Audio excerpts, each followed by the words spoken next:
Sikuwahi kujua kuwa Wasafi Media kumbe wana Wasafi Sunday Worship. Yaani Wasafi Media ambayo huwa inarusha maudhui haya.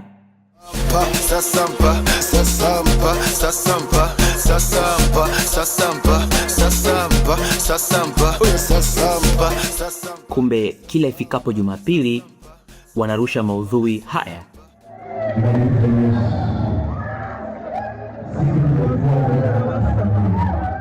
Sasa kuna video moja nimeiona ya hiyo Wasafi Sunday Worship.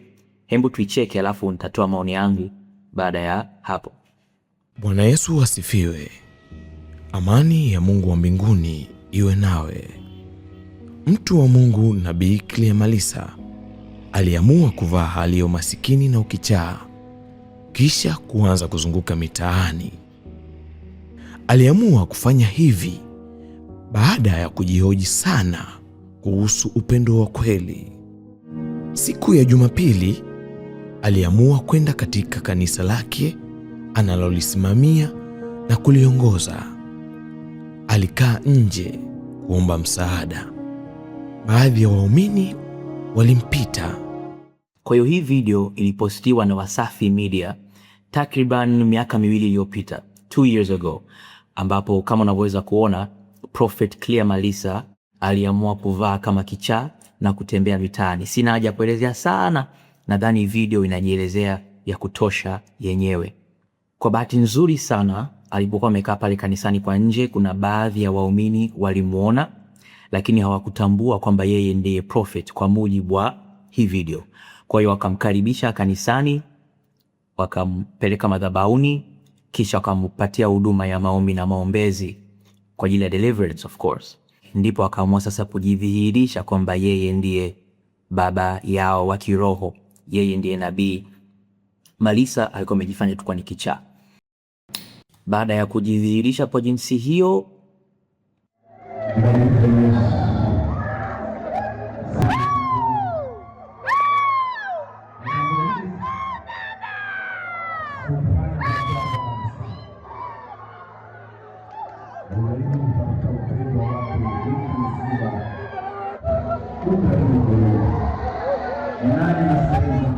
kwa hiyo baada ya kufanya hivyo Jumapili iliyofuata sasa Prophet Clear Malisa aliamua kukaa kwa ajili ya interview pale pale kanisani.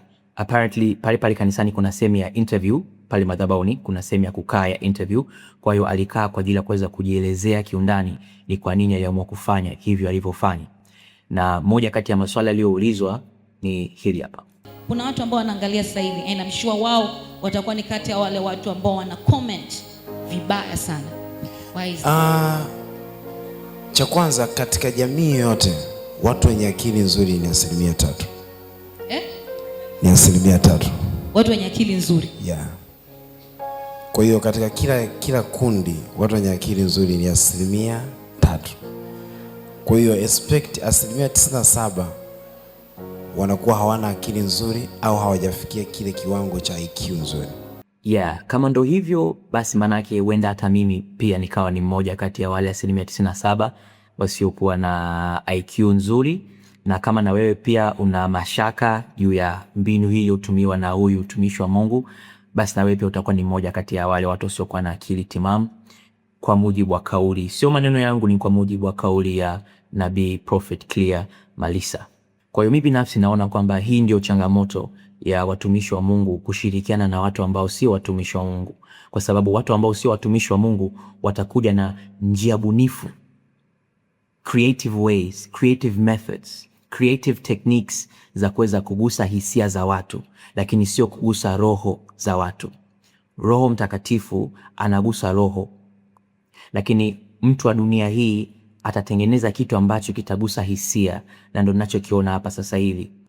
Lakini jambo lingine ambalo najiuliza ni je, huyu mtumishi wa Mungu ana uwezo kweli wa kukemea dhambi? Ana uwezo kweli wa kukemea uzinzi, kukemea ulevi, kukemea kudanga na maovu mengine katika jamii? Kwa hiyo ukiangalia hapo, hiyo mic aliyoishika, hiyo mic ambayo inatumika kwenye madhabahu ya kanisa hilo, ni mic yenye logo ya Wasafi Media. Lakini pia kama haitoshi, hata kipindi chenyewe kinaitwa Wasafi Sunday Worship. Kwa maana hiyo Wasafi Sunday Worship inamilikiwa na Wasafi Media. Huyu mchungaji ambaye yupo chini ya Wasafi Sunday Worship, ambayo yenyewe ipo chini ya Wasafi Media, ana uwezo kweli wa kukemea maovu kama yeye yupo chini ya hiyo media, na hiyo media ndio inayomweka mjini. Si unaelewa?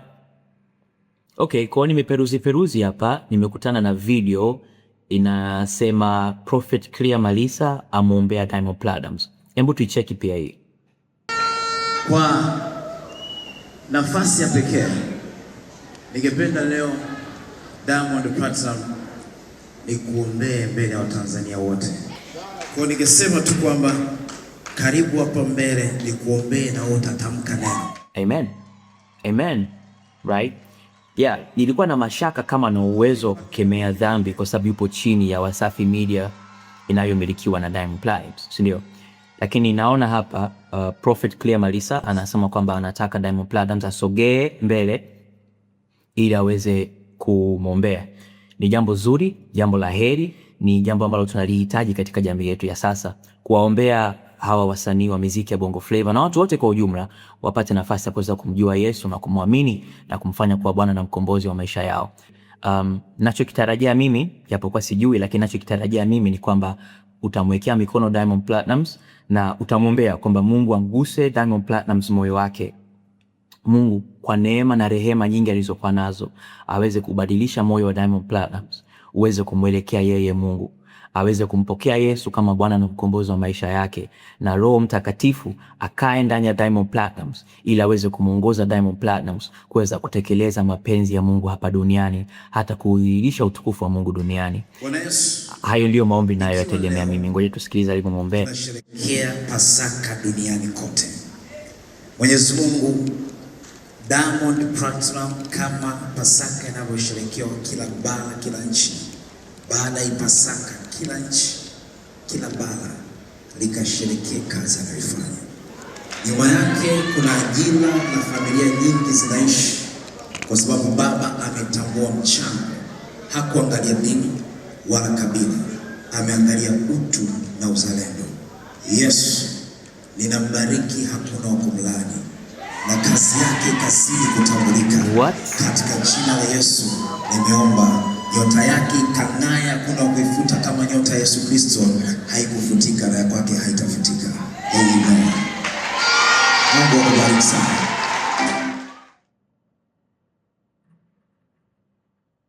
Yep, I'm done. Shamaliza.